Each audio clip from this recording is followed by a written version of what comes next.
And we are live with another episode of BS Busters. And I'm joined by Jewel Rider Moonstar and Kenoshi Abominito.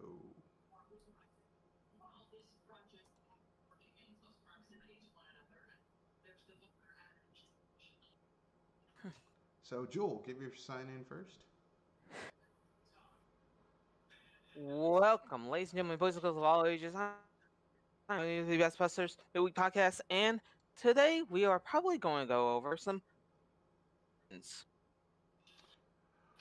Yeah, and I'm I'm joined by Kenoshi Abominito.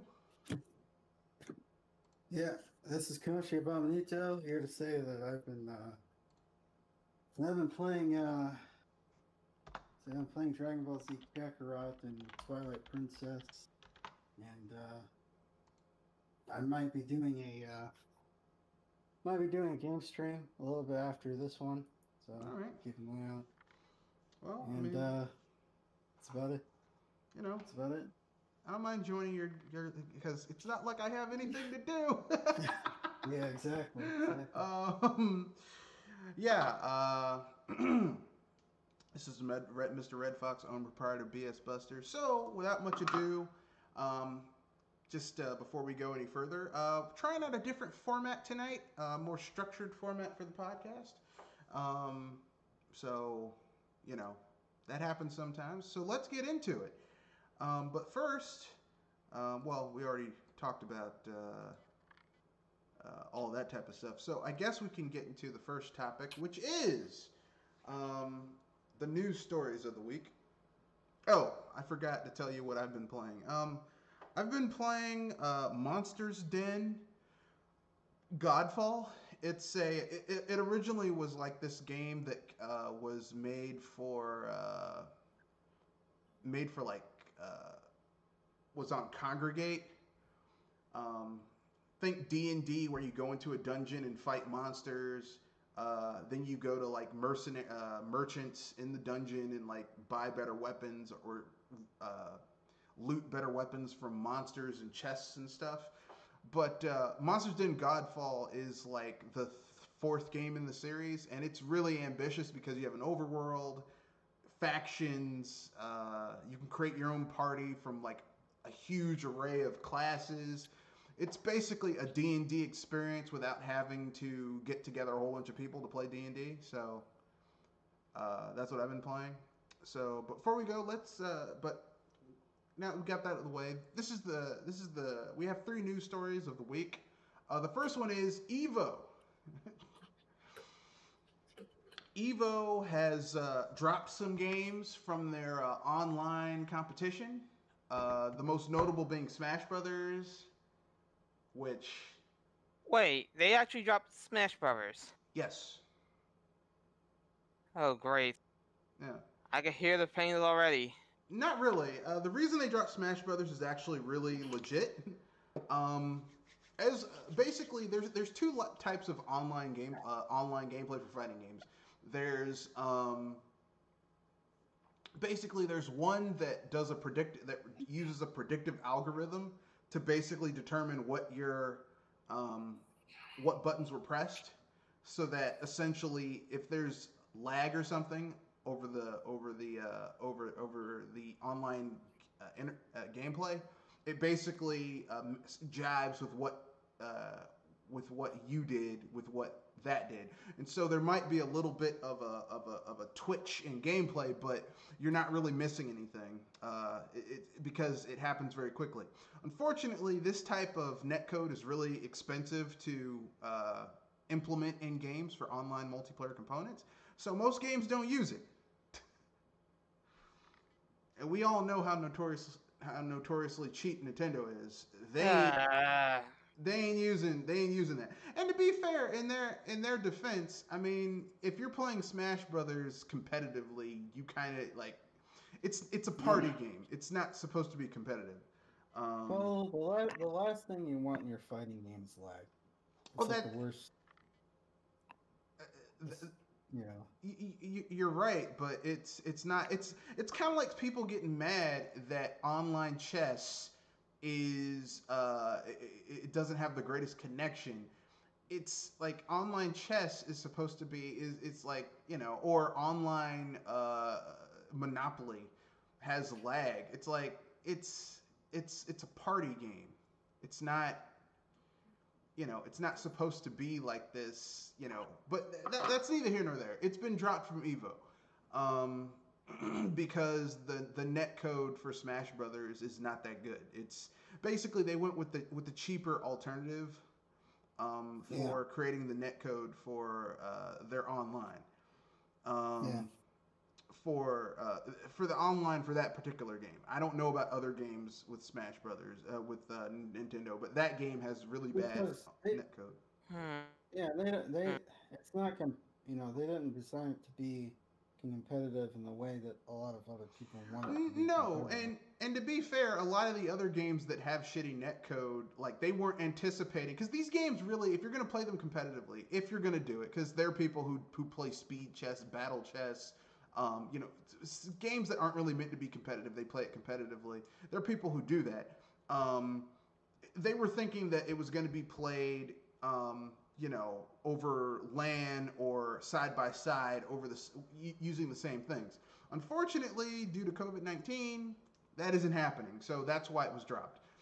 It's a combination of COVID-19 and the shitty net code, which I don't know why anyone's surprised because the online for Nintendo's games has Uh, been shit for years. Not all their games, but Smash Brothers. Like on the Wii, it was kind of bad. The Wii U, it was kind of bad. It's not really great for the Switch.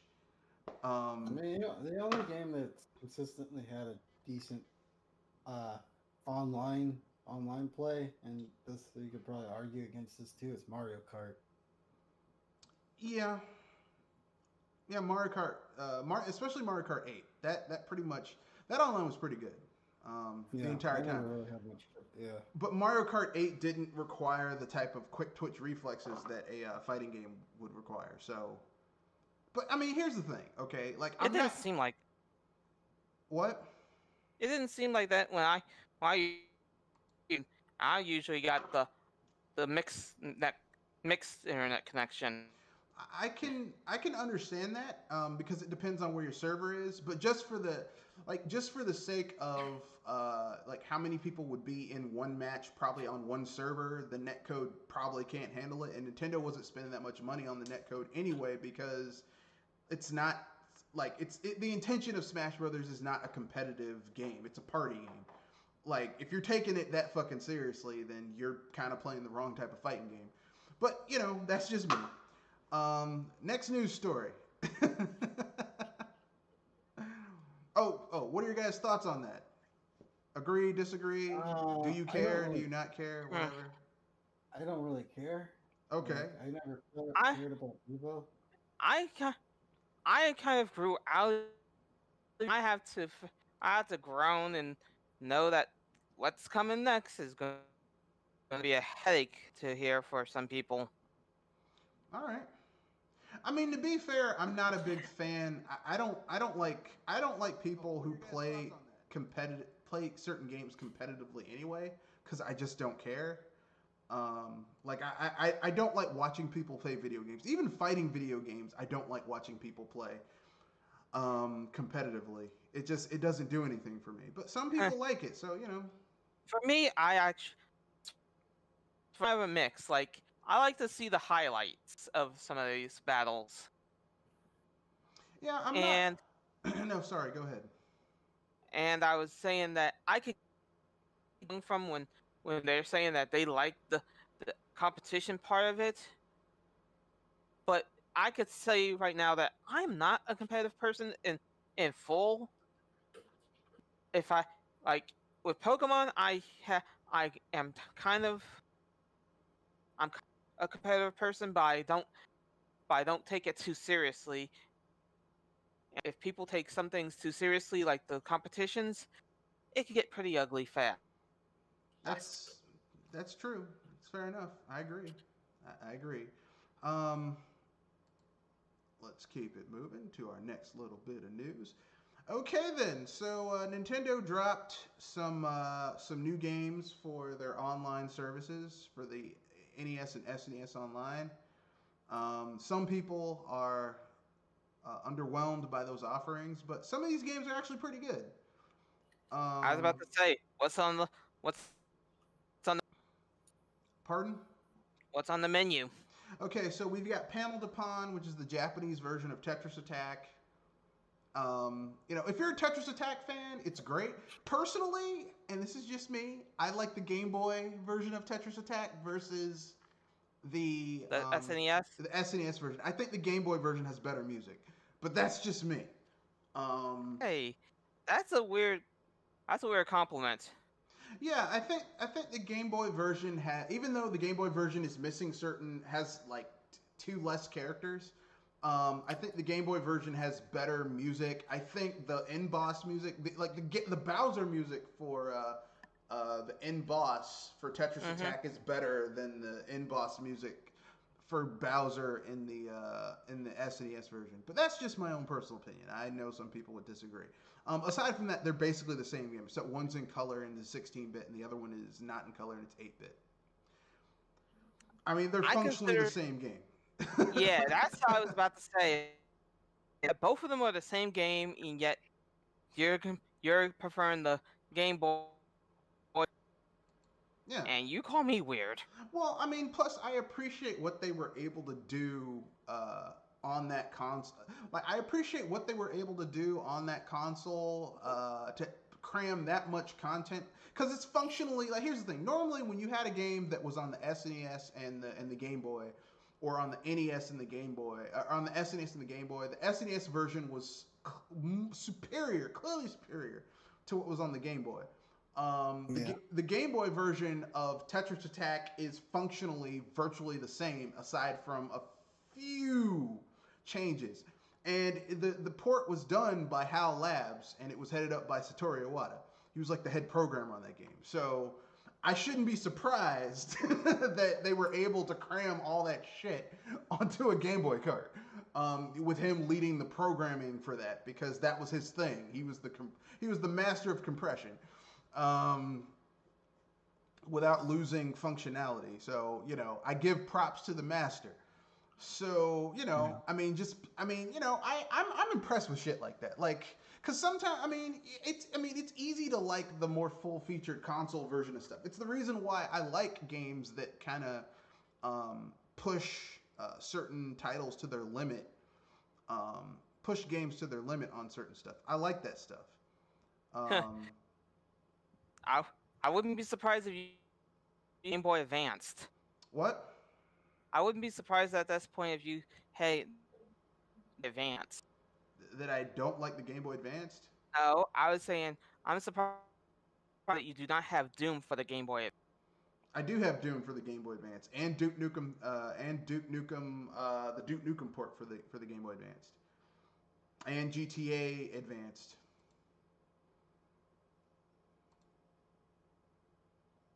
Oh, okay. Yeah, I like stuff like that. I like games that are either that have either been We like I like games that do stuff like that. I like games that basically say, "Hey, we're going to um, we're going to take this game and we're going to push it to a like we're gonna put it on this console, but it's not just gonna be a downport. We're gonna actually put some energy and some effort behind it. I like stuff like that. But that's just my own personal opinion. I know some people they don't care about stuff like that. I there's a line between pushing things to the limit and runs properly. And Oh yeah. There are games that have been too ambitious, and then when they get down to, well, this actually has to perform, it can't do it. yeah, yeah. I mean, excuse me for the following. You can have the dick of a porno star, and yet have the endurance of a windbag. Yeah, yeah. It's been done. I mean, we've seen games like that. So we've seen games where they're like, "Oh man, they tried so hard. Too bad they sucked at it." You know, like Watch Dogs. Not the second Watch Dogs. The first Watch Dogs.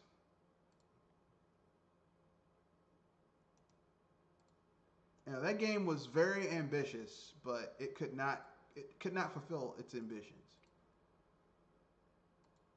Um, but anyway, our next little bit of news. This comes from New Game Plus Expo. It's basically kind of like an indie showcase for, or at least like a gaming showcase. It basically think of it as kind of like a miniaturized E3.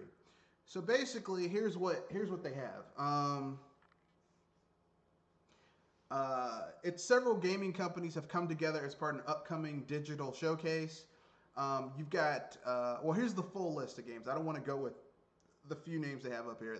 You've got Actil, spelled Actil. You've got Axis Games, Arc System Works America, Gung Ho Online Entertainment America / Grasshopper Manufacturer. That's probably they're probably going to show some No More Hero shit because that's Studio 51's studio. I wouldn't be surprised. Yeah. So here's hoping that No More Heroes 3 lets you use the. I mean, that's going to be the first game in a while that I will get specifically for the Switch if they include motion control. If they manage to, and you could jack off your sword. Well, I mean, they've had it in 2 games, so they got to have it in the 3rd one. That's all I'm saying. I know. I'm just saying that they allow you to jack off your sword. I could tell that you're gonna be one happy boy. Well, to be fair, I mean, if you know anything about sexual slang terms and stuff like that, all those games are very much like both No More Heroes 1 and 2. All of them are filled with slang terms for sexual positions Actions. and actions and stuff like that. So, I mean, once I figured that out, because I took a college course on human sexuality, like multiple college courses on human sexuality, because I had to teach that shit when I was teaching. I was like, oh shit, I didn't know that. That's very interesting. We've got something from NT Creates. Does anyone care? NT Creates. You guys know who NT Creates is, don't you? Oh Yeah, I've heard of God! that company. Do not remind me. Yeah. Are they ever gonna apologize for that fucking 9. for Mighty Number? Well, Mighty Number 9 is not a terrible game, but it could have been so much better had they not tried to port it to like 8 different consoles at one time. 10. Well, let's see. The 3DS, Since the if I remember Vita. right, they even tried to get it to the handhelds. Yeah, the 3DS, the Vita, the Wii U, the PS3, the Xbox 360, the PC, the PS4, and the Xbox One. And don't forget the Wii U. And the Wii U. So that's 9 consoles. I mean, that's 9 different devices to port that game to from a little indie studio. There was no way they were going to be able to do that. The next company is Koei Tecmo America. I did not know they had an American branch. Natsume Incorporated, Nippon Ichi Software America Incorporated, Playism, Sega of America, S&K Corporation, Spike Chunsoft Incorporated, and Way Forward. I'm not surprised about Spike Chunsoft. I mean, all we're gonna get from this is probably more Cave Story shit, because that's what they're known for, is publishing Cave Story. They got some other games. Okay, and some of those pervy little girl magic girl games, but aside from that, mostly Cave Story.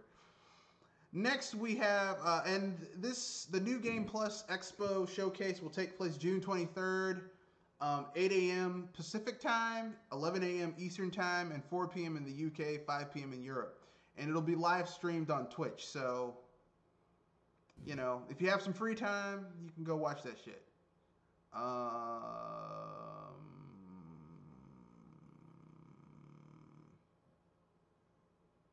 And if I mean, you can. I mean, Uh,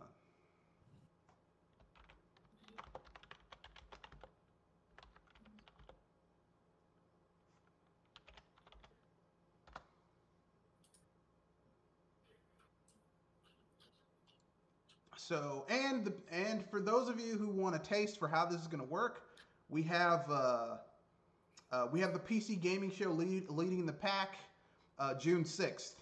So 3 weeks before you get the PC gaming show, June 6th, which is literally 2.5 weeks away. Yeah, no, about Sounds like a little over sounds like three it's weeks like away. sounds So you know, we don't really have an Yeah. E3 this year, but we are getting What? gaming information. So, It looks like Nintendo isn't doing anything this year in June. Nintendo might do something, but it's probably going to be another stealth release, like they dropped that Paper Mario stuff. Hey guys, we're making a Paper Mario game. well, How if like that anything, action? these are one of the things that nobody can expect, like the Spanish Inquisition. I'm like, how are you not going to tell anybody that you're dropping a new Paper Mario game? Because I'm a Paper Mario fanboy. I like Paper Mario, but they didn't say shit. They were like, yeah, man. Mhm. You know, it's basically like when your parents come up to you and just give you a 20 for no reason. Like when you're a kid. Yeah, Like, hey, here's a 20. Why you give me a 20? I just gave you a 20. yeah. I still remember. I still remember when something like that happens. That we need, and there's no reason at all. You just have that sticks on you for the entire day. It was just one of those really weird things. Like, what? How did that? Okay. All right. Okay, whatever. I'll take it. Hey, Look, I'll take it, but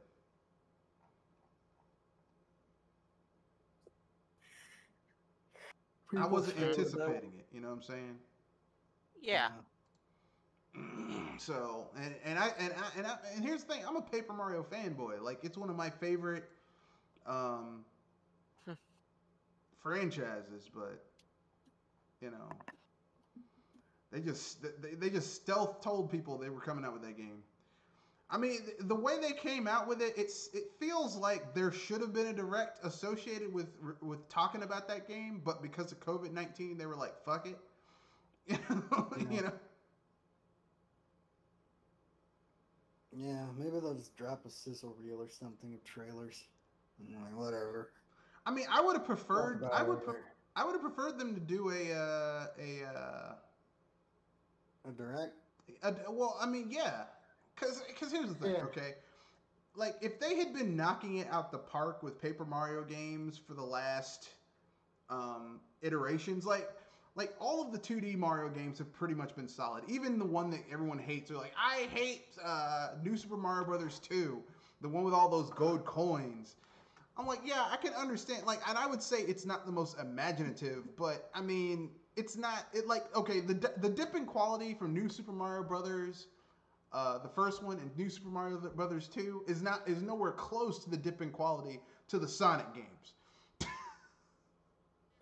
Yeah. So it's like they didn't have to really. Yeah, we're coming out with another one. Okay, all right, no problem. The main thing's a little better with Super Mario Wii U. Yeah, yeah, and then they did New Super Mario Brothers Wii U, which I think is a really good game.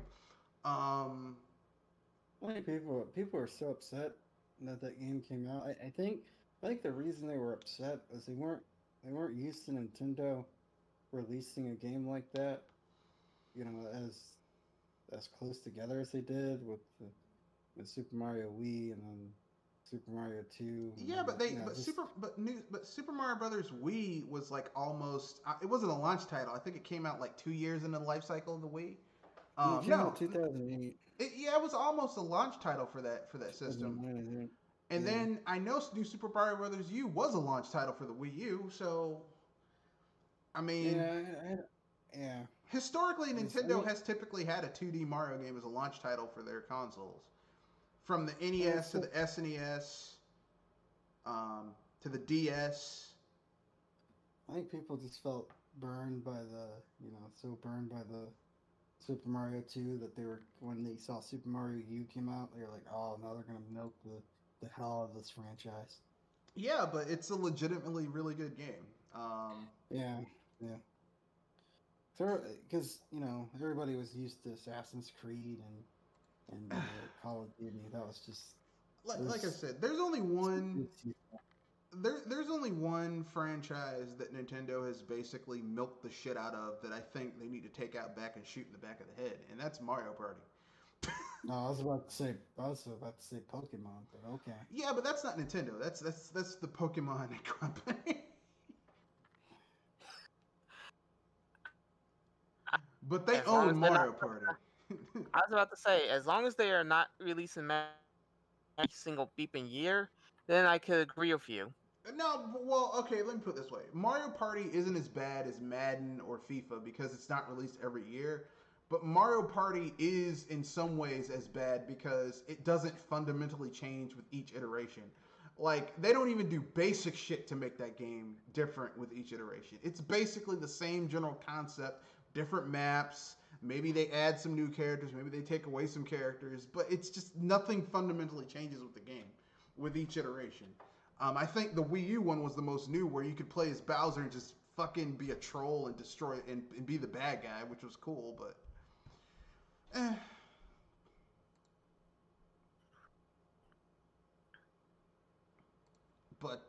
That's neither here nor there. So I guess we can keep it moving with our news and information. The next little bit of news. Before we move on to the main topic, which is no, I think that's everything. Unless you guys want to talk about the Zack Snyder cut of Justice League, does anyone care? What happened there? Why do I Apparently, have a feeling that that name is infamous? yeah, they're gonna. There is a Zack Snyder cut of Justice League, and it's going to be.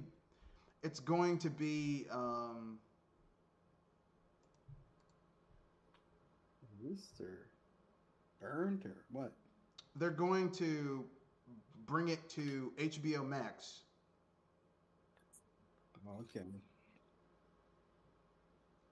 Whatever, I guess. I mean, you know that you're not a huge fan of Zack Snyder. No, I'm not.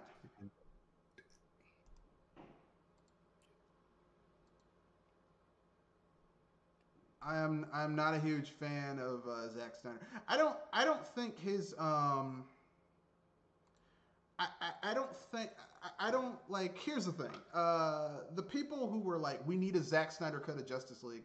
I don't think a Zack Snyder cut of Justice League would have been good for uh like.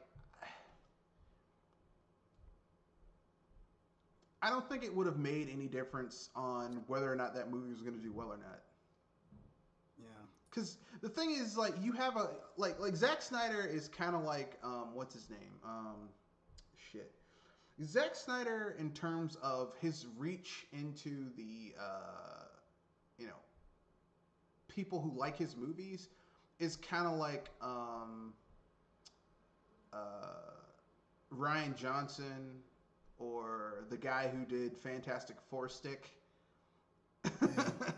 um, like like basically Josh Trank. Like basically, there's a very small demographic who are diehard for these directors, but they don't have mass market appeal. Yeah. Like, you know, like people might get mad, but like a lot of the mass market liked the original Star Wars trilogies. Um, a lot of the mass market liked the prequel trilogy.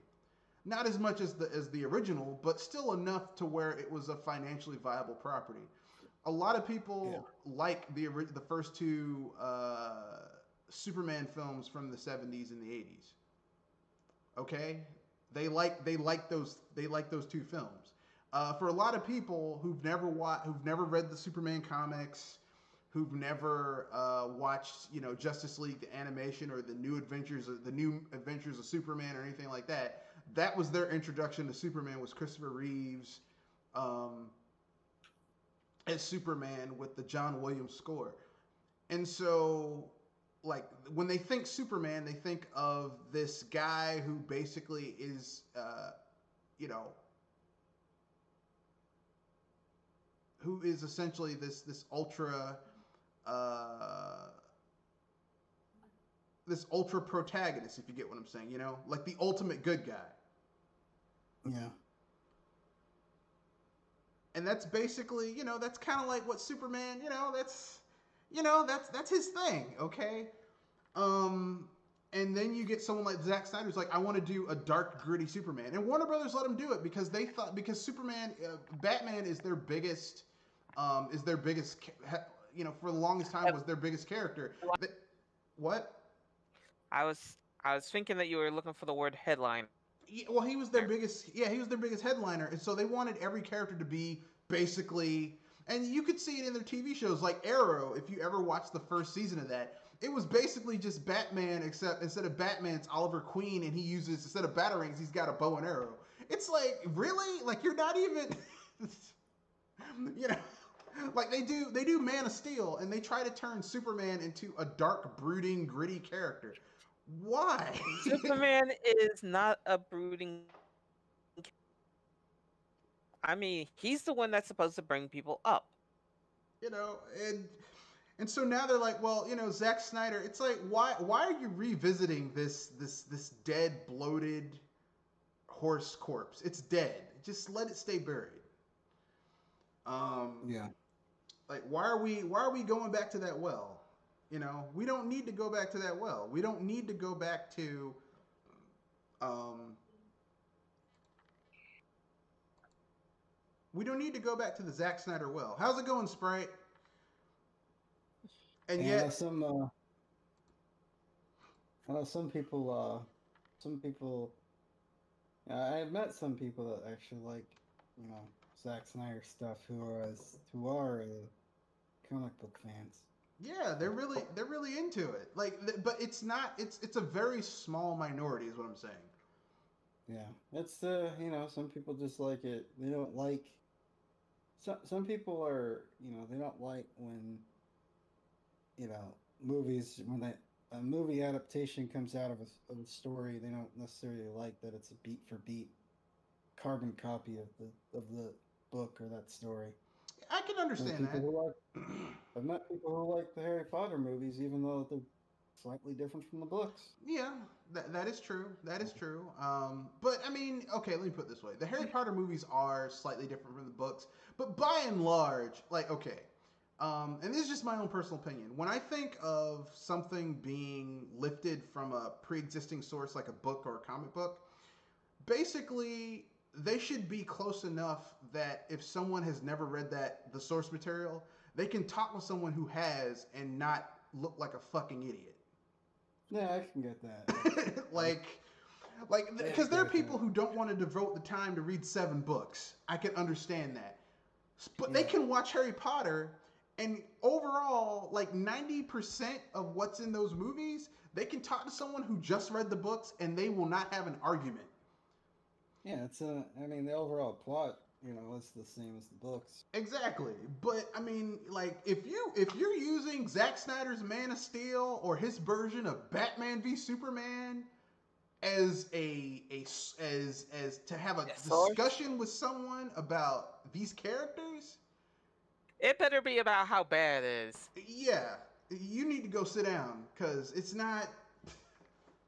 Like, I mean, at the end of the day, it comes down to Zack Snyder didn't understand the source material, and he just did whatever the fuck he wanted because Warner Brothers wanted dark and gritty. Everything had to be dark and gritty. Not everything has to be dark and gritty. Yeah. Especially now. Like, I don't know why people think we need. Look, you need. Like in any story, you need heroes, you need villains. Okay. You need both sides of the coin. You need both sides of the coins, okay? Like the Batman and Superman relationship doesn't work if both Batman and Superman are dour angry at the world assholes. It doesn't work. Yeah. It doesn't. The dynamic doesn't work. The reason it works is because Batman. They're literally two sides of the same coin. Because it's literally nature versus nurture. Bruce Wayne sees his parents brutally murdered in front of him. He's raised by his butler, and he basically just becomes a psychopath bent on revenge against criminals. Okay. Yeah. Superman, his parent, Krypton, it blows up, and he thinks his parents are dead. But he's raised by he's raised by Ma and Pa Kent, who teach him do your best, try to help your fellow man, use your powers to. He's basically Spider-Man with great power comes great responsibility, type thing. Yeah. But he's got way more powers than Spider-Man. And he uses, here's a dude who revels in having these abilities and using them to help people. Just think of it like this. Which city would you rather live in, Metropolis or Gotham? Well, Metropolis looks like a really, really clean New York. Which city would you want to live? Because here's the thing. Batman at his best cleaned up Gotham City for like 3 years. Or like 5 years. He cleaned up Gotham City. And as soon as he started slipping, all these masked criminals started coming in. Like the Joker and Harley, like the Joker and Poison Ivy and Ivan Strange and Egghead and the Riddler and Catwoman. Like he can't even keep his home city in good shape. Even the Flash, who's like the comic relief, even his city is better kept than Gotham City. All right. I have to admit, the Flash is smug guy. I'm being polite with that wording. And he could do shows and more, and have his third in Gotham. Okay, so Sprite Remix says he finally got his game on SNES Online. What game is that, Sprite? Huh. What, Panel de Pon? You were like, Panel de Pon's my shit, son. Though, if anything, quick question, Red. How would you rate the superheroes of DC of how they kept from top to bottom? You mean how they came from comic to screen, to silver screen? How well have each of these heroes from being in a mess from the top to the bottom? And this is just my own opinion. I know some people will disagree. I will say on a technical level, DC's films have gotten better. In terms of quality and tone, I still don't really like them that much. Shazam was pretty good. I enjoyed it. But Aquaman I thought was not very good. I know some people love that film. I just think it wasn't very good. I think Jason Momoa's miscast as Aquaman. I think he would have been better as playing Lobo. I think that Wonder Woman, I think Gal Gadot, I'm not crazy about her being Wonder Woman. I think that the story of that Wonder Woman movie, they could there's a myriad of things they could have done, and instead they did an origin story, which I'm like, does Wonder Woman really need an origin story? I know she's not in the cultural zeitgeist like a Superman or a Batman or a Spider-Man, but does anyone really give a shit about her origin story? Yeah, origin stories are usually kind of boring. Unless the origin story is epic. Like Superman's origin story is epic. I'm tired of fucking seeing Thomas and Martha Wayne get shot. If I have to see another Cap get busted in Thomas and Martha Wayne's ass, I'm gonna have an apoplexy. If Matt Reeves' Batman movie, if I have to fucking see Thomas and Martha Wayne get shot one more goddamn time, I'm gonna scream. You're gonna hear me scream across America. Ah! If anything, well, get those lamps ready. please keep it. If you're gonna have that scene, keep it in the flashback. No, I have don't it. even want a flashback because I mean, people who don't read Batman comics know that origin story. Oh, so Huh. Sprite Remix, aka Tetris Attack, no more Dr. Mario Yoshi Cookie ports over and over. LOL. You know, I just wish Nintendo would bring over their GameCube library or the N64 library because, like, But I know everybody and their brother has been begging for GameCube ports to their newer system. yeah. For some reason, they just refuse to do it. I wonder if they just don't want to relicense the games. I Well, mean, it's you they can't own say they they don't have the money for it. Fuck. I mean, what didn't Animal yeah Crossing sell 15 million copies in America yeah they own alone? a lot of the games that a lot of the games that people want over. They own a great majority of them, like Yeah, F or they Zero, have the rights to the Super Metroid GameCube Prime versions of games. those games, so the ports wouldn't be the problem. I don't know what the fuck's going on. I don't like Nintendo has so much And that- money and the resources to make this shit happen. They just won't. So I don't know. I don't know what's going on. I don't know. it's not just Nintendo. It's just a lot of these companies have these IPs that they've been sitting on top of for years, and Capcom, they Konami. keep licensing. You keep hearing how oh, this company, it's mainly Nintendo. Oh, this company has filed a relicensing for this game, Yeah. and it never gets made. It's just there in limbo forever and ever. Well, if you want to talk about someone doing that shit, you got to look at Disney because they're the one who started it. Because shit that used to be like Mickey Mouse's copyright was supposed to run out in the 80s, and Disney lobbied to get it so that it's in copyright limbo. It's in copyright Yeah. limbo in America. I don't know about the rest of the world, but I mean, okay. I mean, you want to keep your intellectual properties close in case, for whatever reason, you end up deciding to listen. But god dang, yeah. you just you know. Sprite Remix says they should go the Wind Waker HD route. I disagree. I think they should just do a GameCube Virtual Console. It doesn't have to have every fucking game on the GameCube. It should just have like it doesn't have to have Wind Waker because you already have Wind Waker HD. They should have games like okay, Bait and Katos, Final Fantasy Crystal Chronicles. Well, that game's already being ported over to the system, or it's if it's not already on there. Gauntlet Legends Dark Legacy, Luigi's Mansion, the original, Rogue Squadron 2, because that's like the best Rogue Squadron anyway.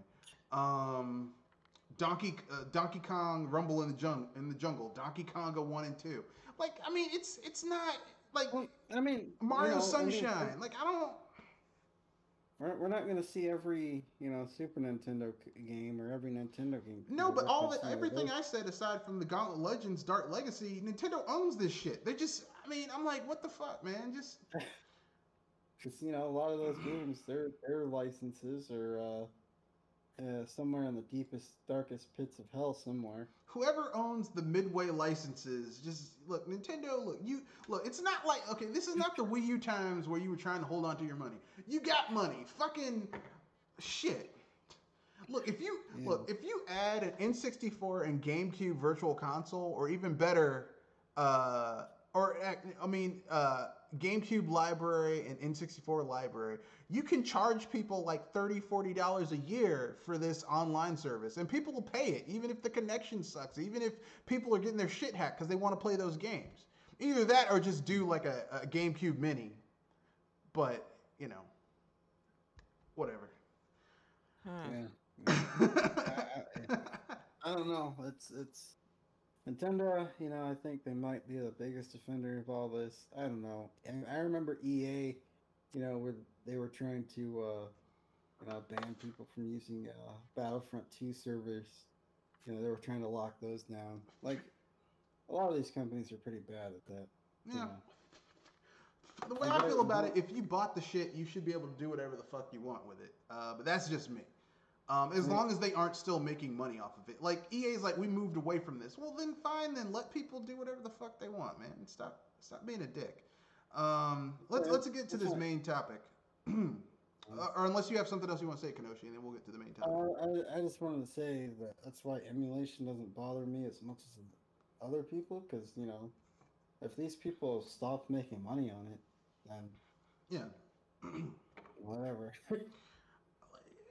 I mean, like here's the thing. My rule for the only time I'm against emulation is if you're emulating something that still has a viable market. So if you're emulating the Switch, I'm gonna have a problem with it because that's still a system being sold commercially.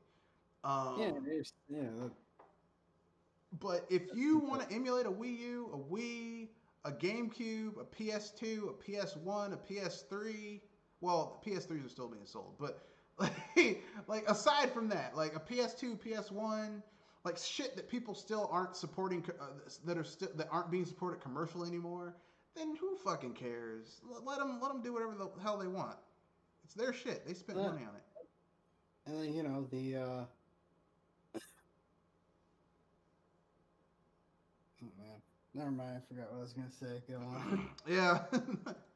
But anyway, so let's get to the main topic. Where do you see the future of gaming going in the next 20 to 50 years? And I mean the next qualitative leap in gaming, because right now we've got a lot of quantitative leaps, like oh the graphics are slightly better, or oh the frame rate's a little bit better, oh these areas are loading faster, oh the textures are better. I mean literally like where a new The next genre step has been added. Cloud that gaming. Oh, that is Oh, probably at least 20 years ahead. okay, who wants to go first with their speculation? Kenoshi or Jewel? I'll say that cloud gaming's Go for it, probably Kenoshi. going to cloud gaming's gonna more than likely be a viable option within the next 20 years. All right. No matter how much you want to fight it, it's gonna happen. I don't think physical media is going to quite, completely disappear. I think there's going to be an audience who likes having a physical computer or console that they can play locally on. I don't and I don't think that's going to go anywhere anytime soon. But cloud gaming eventually is next 20 to 50 years will be a viable option.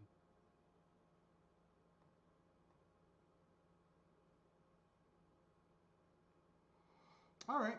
Well, Joel? Uh, so, I'm sadly going to have to say that cloud gaming is going to be happening a lot more, though.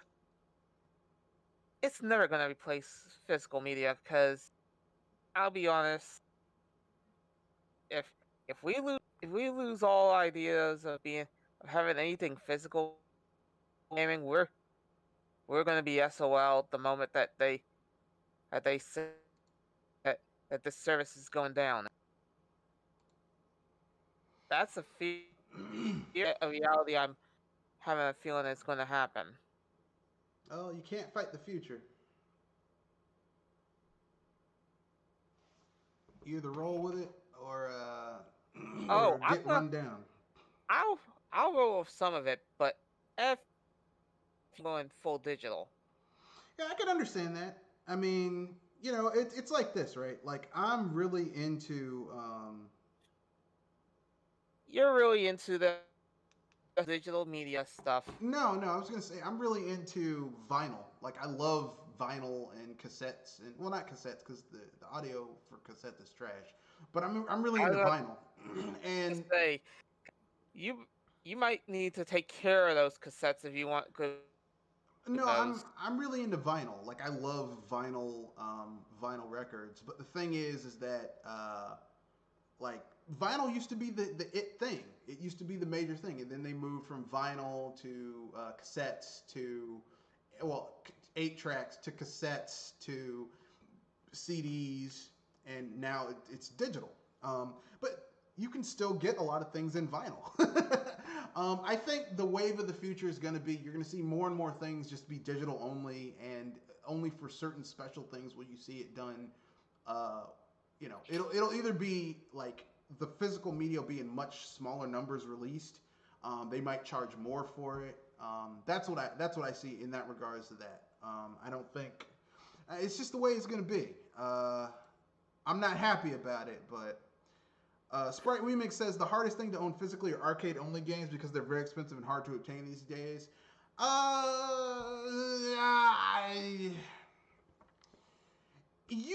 you can get arcade PCB boards for way cheaper, and you can jury rig them into your own arcade machines. I have not done it, but I know people who do. What um, about uh, what about getting a computer motherboard?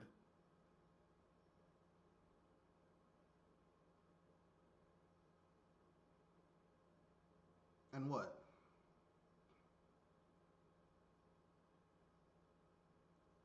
Getting a computer motherboard and what? I don't know what you're.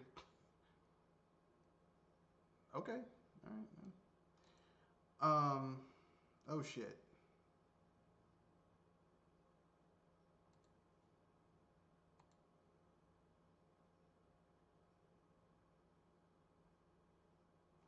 Well, uh, I seem to have been disconnected from Discord.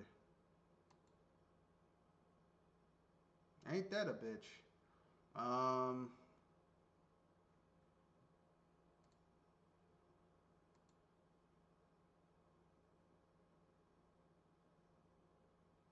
yeah, apparently their Discord is down. So, um,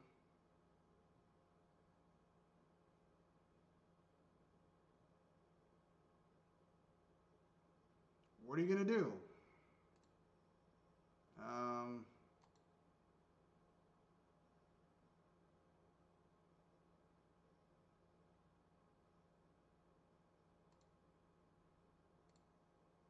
um, I guess we'll have to um, end this cast. Unfortunately, because uh, you know, no panelists. So I guess this is the part one of this cast. I guess we'll do the part two next this Saturday. So this Saturday, the cast we will focus on the rest of this podcast,